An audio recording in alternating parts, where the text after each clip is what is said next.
Most of us are too busy to think about our own deaths, but each of us has an appointment we can't avoid. We must be ready.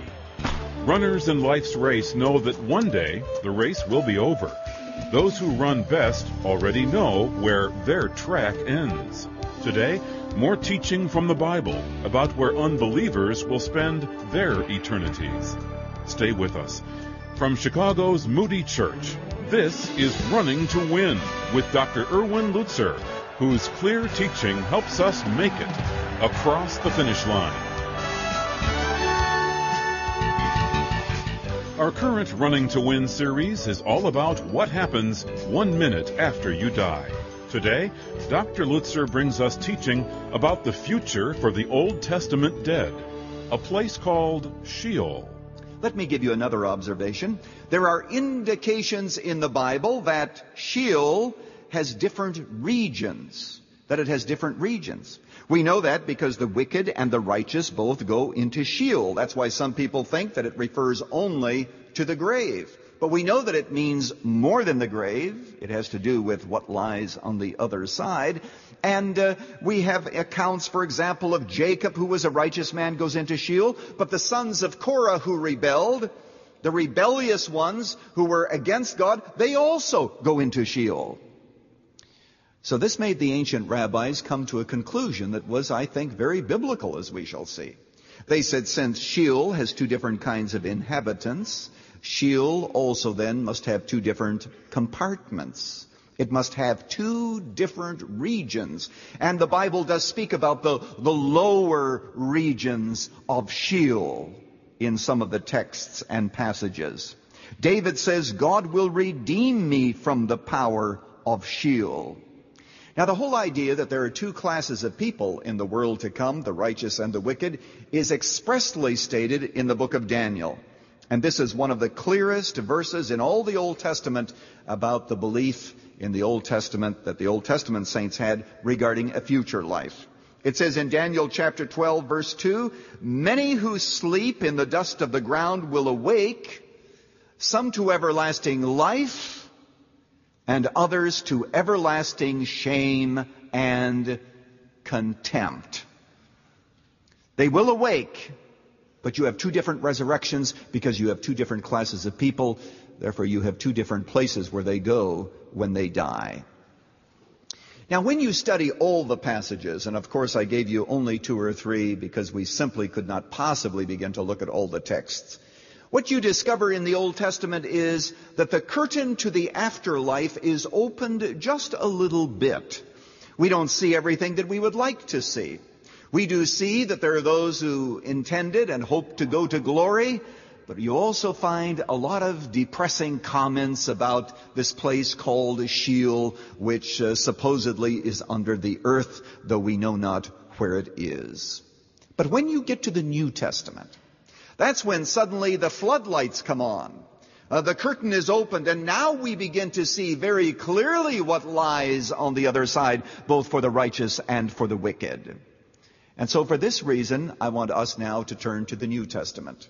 The Old Testament used the word Sheol, and that's the place where both the righteous and the wicked entered, and where we have every indication that there were two compartments. In the New Testament now, you have the word Hades. And Hades is translated in the King James Version. Also in places, it's translated hell. And that adds to the confusion because people think Hades is hell. Well, Hades is not hell, as we shall see. And that's why most translations of the Bible, like mine, the New American Standard, now wherever the word Hades occurs, at least in most instances, it simply lets the word stand as Hades, untranslated. And that probably is good because it helps us make these necessary distinctions. With that background now, Luke chapter 16. Luke chapter 16. This is surely one of the clearest passages in all the Bible as to what it is like to die without faith in Jesus Christ. As I mentioned to you in another context, Jesus told this story to show that the fortunes of the rich and the poor might be reversed on the other side of death. Because he was speaking to Pharisees who loved money, it says. And in verse 14 of Luke 16, they were scoffing at him because they love money. And he had been talking about the need to be faithful with the funds that God has given to us. And in order for Jesus to explain to these people that it's possible to be rich in this world and poor in the world to come, he told this story. Verse 19. Now there was a certain rich man, and he habitually dressed in purple and fine linen, gaily living in splendor every day. Can't you just see him? He would be a man that the artist would like to paint. A man of opulence and riches. The contrast is in verse 20. A certain poor man named Lazarus was laid at his gate, covered with sores, and longing to be fed with the crumbs which were falling from the rich man's table. Beside, even the dogs were coming and licking his sores. How poor can you get? Now it came about that the poor man died and was carried away by angels into Abraham's bosom, and the rich man also died and was buried. And in Hades, now that's the translation of the word in the Old Testament, Sheol. Hades equals Sheol. It's the difference between Hebrew and Greek. And in Hades he lifted up his eyes, being in torment, and saw Abraham far away and Lazarus in his bosom. And he cried out, saying, Father Abraham, have mercy on me, and send Lazarus that he may dip the tip of his finger in water and cool my tongue, for I am in agony in this flame. But Abraham said, Child, remember during your life you received good things, and likewise Lazarus bad things. But now he is being comforted here, and you are in agony. And you know, beside this, between us and you, there is a great chasm fixed, in order that those who wish to come from over here to you may not be able, and none may cross over from there to us. And he said, Then I beg you, Father, that you send him to my father's house, for I have 5 brothers, that he may warn them, lest they also come to this place of torment.